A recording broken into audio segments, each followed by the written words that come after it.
എല്ലാവർക്കും ഡിഎസ് കിച്ചണിലേക്ക് സ്വാഗതം. ഇന്ന് ഞാൻ വന്നിട്ടുള്ളത് ഒരു സിമ്പിൾ ആയിട്ടുള്ള കറി ഉണ്ടാക്കുന്ന റെസിപ്പി ആയിട്ടാണ്. അതെങ്ങനെ ഉണ്ടാക്കാൻ നോക്കാം. അതിനു വേണ്ടി ഞാനിവിടെ ചുരങ്ങയാണ് എടുത്തിട്ടുള്ളത്. ചുരങ്ങ കൊണ്ടാണ് ഇന്ന് ഞാൻ കറി ഉണ്ടാക്കുന്നത്.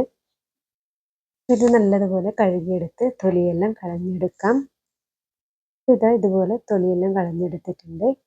ഇനിയിപ്പിതാ നമുക്ക് ചെറുതായിട്ട് ഇത് മുറിച്ചെടുക്കണം. ഇനിയിപ്പോൾ ഇത് ഒരു കുക്കർ എടുക്കാം. കുക്കറിലേക്ക് നമ്മൾ കുറച്ച് വെളുത്തുള്ളിയും ഒരു തക്കാളിയും കൂടി ഇട്ട് കൊടുക്കുന്നുണ്ട്.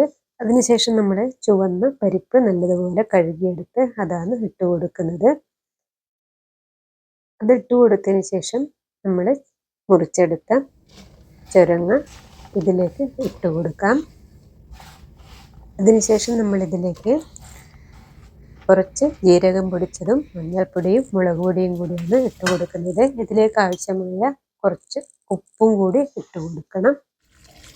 എന്നിട്ടിത് 2-3 വിസിൽ വരുന്നത് വരെ വേവിച്ചെടുക്കാം. ഇതൊന്ന് വെന്ത് വരട്ടെ.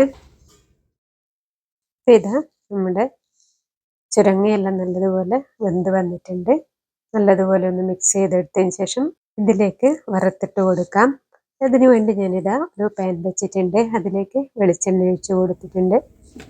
ഇനിയിപ്പോൾ അതിലേക്ക് ഒരു 1/4 ടീസ്പൂൺ കടുകും ഒരു നുള്ളു ജീരകവും കൂടി ഇട്ട് പൊട്ടിച്ചെടുക്കാം. 1 ടീസ്പൂണോളം നെയ്യും കൂടി ഒഴിച്ച് കൊടുക്കുന്നുണ്ട്. ഇപ്പം ഇതാ ഇത് പൊട്ടി വന്നതിന് ശേഷം നമ്മൾ കറിയിലേക്ക് ഒഴിച്ച് കൊടുക്കുന്നുണ്ട്. അപ്പോൾ ഇതാ ഒരു 10 മിനിറ്റിൽ ഉണ്ടാക്കാൻ പറ്റുന്ന ഒരു കറിയാണിത്.